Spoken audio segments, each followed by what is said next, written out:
Сәлем балақай, бүгін біз мал шаруашылық фермасына барамыз. Бұл қожалық басқарушысының үйі. Ал бұл құдық. Ал мынау жер ат қорасы. Осында сиыр қорасы.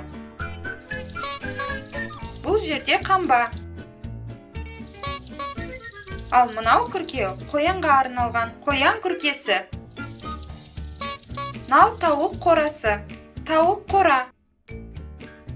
Бақша. Бұл жерде қожалық иесі көкөніс, жеміс-жидектер егеді. Қол арба, кетпен, шелек,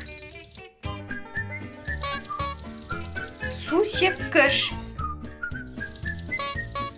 Ал мынау жәшік, көкөніс, жеміс-жидектер тасымалдауға арналған. Достар, әзілше осы. Сау болыңыздар.